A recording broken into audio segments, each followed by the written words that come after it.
Hey, what's up? So today I am super excited to go on my demonstration photo adventure to try to capture some photos that JP and Lydia were talking about in this section of the course. This section was really exciting for me because these are the things that I think about most in terms of coming up with great photos. They covered things like color, lighting, texture, disruption, black and white photography, things that you might not think are exactly compositional styles, but they are elements of a photo that will take it to the next level. That when you scroll through photos on Instagram or through a photo gallery, or you're walking around an actual photo gallery, these are the photos that stand out. So where I'm going to be going today is a place that is near and dear to my heart as a Los Angeles local, Olvera Street. Olvera Street is the historical center of Los Angeles. It's a place that has been around for over a century, and it is basically where Los Angeles started. Again, this is your chance to go out and practice these principles that you're learning. That's how you become a better photographer. And I'm excited to show you Olvera Street in Los Angeles if you've never been, and show you some hopefully cool pictures that I capture as well. All right, we'll see you out there. All right, here I am down in Olvera Street. I apologize, I wasn't able to get a ton of video footage. I was actually meeting a friend down there, so I got caught up with him, but I still wanted to share some of the pictures from there because I do think they came out pretty nice. So let's just go through what I got. These are all unedited. So there's a lot, like I've mentioned before, that can be done in editing to not only improve the composition of a photo, but also just make it pop more with better color, contrast, all kinds of stuff. So as I got there, I walked down and I saw this Olvera Street sign. So I composed it in a few different ways. This one, super messy composition, lines, disruption all over the place. So you have everything here going on disrupted by this sign. So it's kind of interesting with like the newer street lights in the background, but then this old-timey sign and sign stand for the Olvera Street.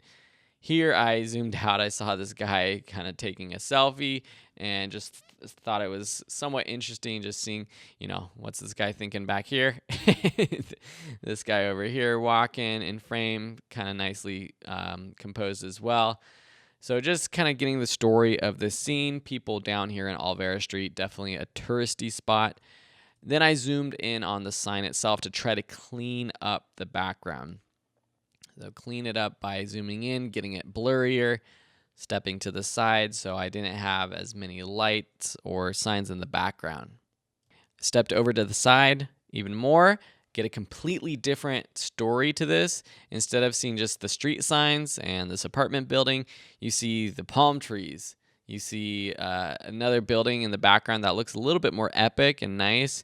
Here, I might even just zoom in or crop in and get rid of everything except for this sign. And that's a great introduction photo to this album or to Olvera Street itself.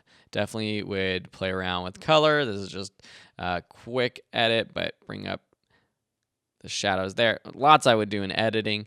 But nice introductory photo to Olvera Street. Giving that California vibe for sure. As I walked down, I just saw lots of color. That's what I loved about Olvera Street. Lots of color, lots of light that made it interesting.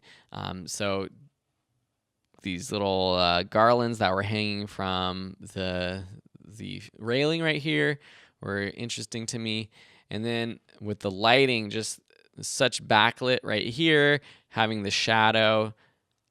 I tilted down quickly to try to get this lady's shadow in frame. That one would be a really interesting one to play around with editing. Super contrasty, perhaps maybe even one that I would make black and white. Quick edit here, but nice contrast. I would probably brighten up individual parts of this photo, like her face, with an adjustment brush. But nice texture, nice disruption. Also, you could do a creative edit with this. Do something like this, just seeing her feet, capturing her feet and the shadow. Disruption of this pattern, kind of interesting too. As I met up with my wife, who I had dropped off with the kids and my friend visiting, it was actually the Dia de los Muertos festival, so the Day of the Dead festival, and there was lots going on. We had this performance, so I framed this purposefully with people in the frame. Later on, I tried to take a couple shots cropping them out, but I like how this tells the story of what was going on. There were a lot of people there. Nice balance and row of dancers. I was taking a lot of clicks to try to get the right position of everyone's hands and the dance move that they were doing. Then I tilted up to portrait mode. Really framed them using the rule of thirds.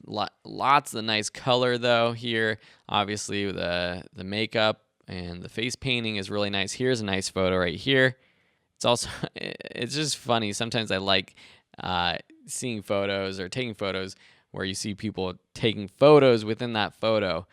Kind of meta. Here's where I tried to crop out as much as possible the people on the bottom. Here's where I would probably crop in even more, doing more of a creative crop, something like this, to get rid of everyone on the bottom. Completely unnatural kind of framing, but lots of negative space, but I kind of like it actually. I kind of like having them on the bottom. It makes you look at this photo again. Tilted down, zoomed in. So that one compared to this one, way different framing.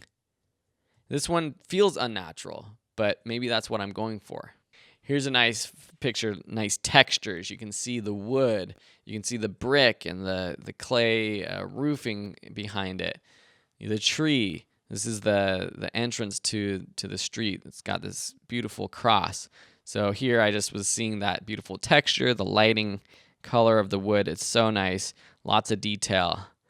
I might even crop into something like this and just to focus more on the detail of the wood rather than the whole cross itself. More color, more textures. Got these great luchadora masks.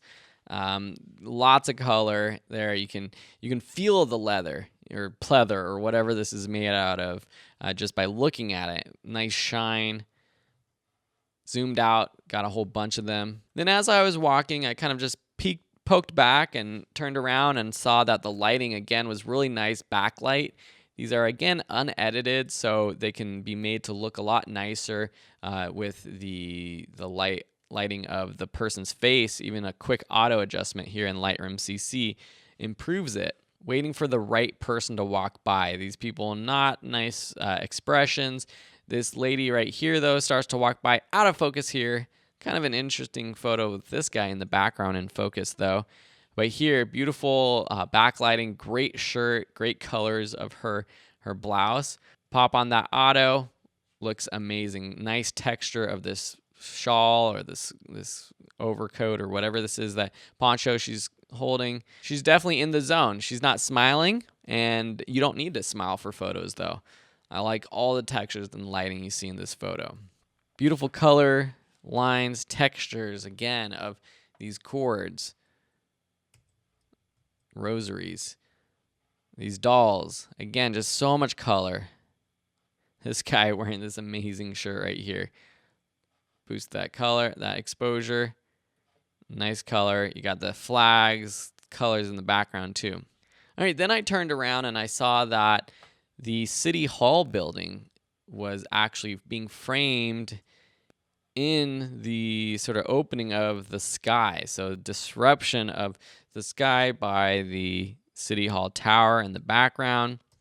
So I tried framing it a few different ways, trying to tell the story of where I'm at. So I actually poked my head around behind this tree, and I would definitely play with a lot of the exposure of this image, but you can see we got Olvera Street below with City Hall looming overhead.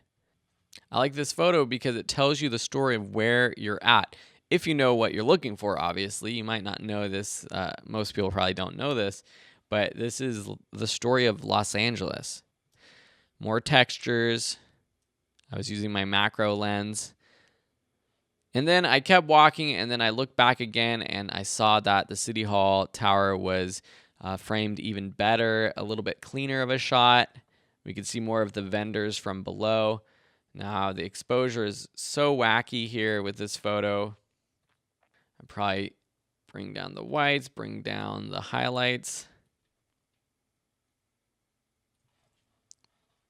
I do some specific edits, but the City Hall tower being framed, lots of color down below.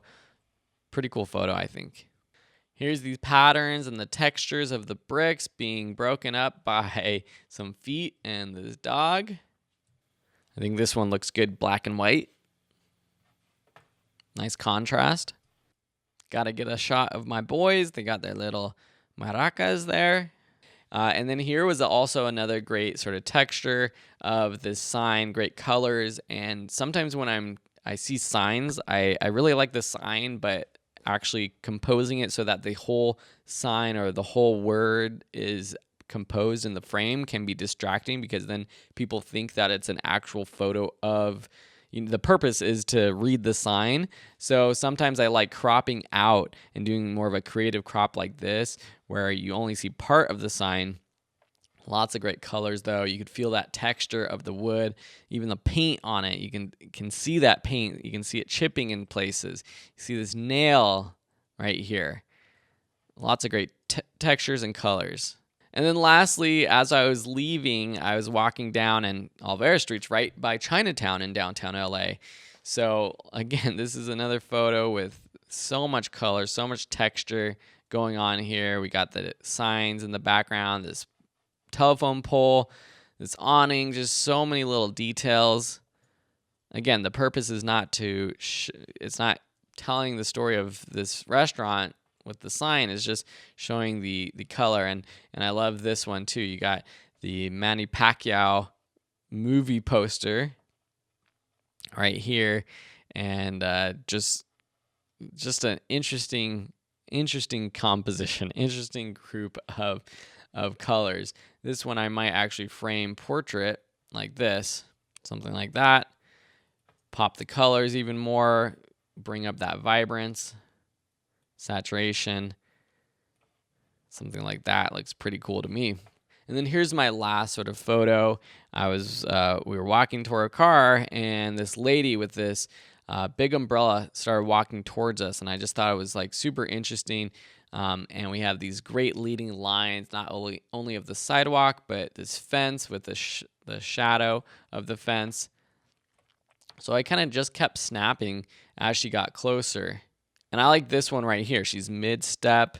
She's got this bag that's just like blowing in the wind. This one would be another good one, potentially good one for black and white.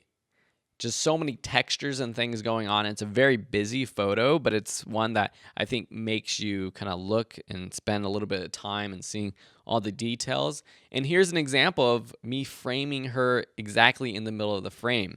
The whole photo kind of frames her. We got the trees, the fence, the cars, the sidewalk, these poles on the right-hand side, and the tree trunks, all framing her in the middle. And I really like this photo. This is actually maybe my favorite photo from the day. You could compose this in a lot of different ways, actually. I could crop this in quite tightly and get rid of some of the distractions so that she really is the main focus of this image. Something like this. Yeah, this is a really interesting photo. Crank up that contrast quite a bit. Something like that.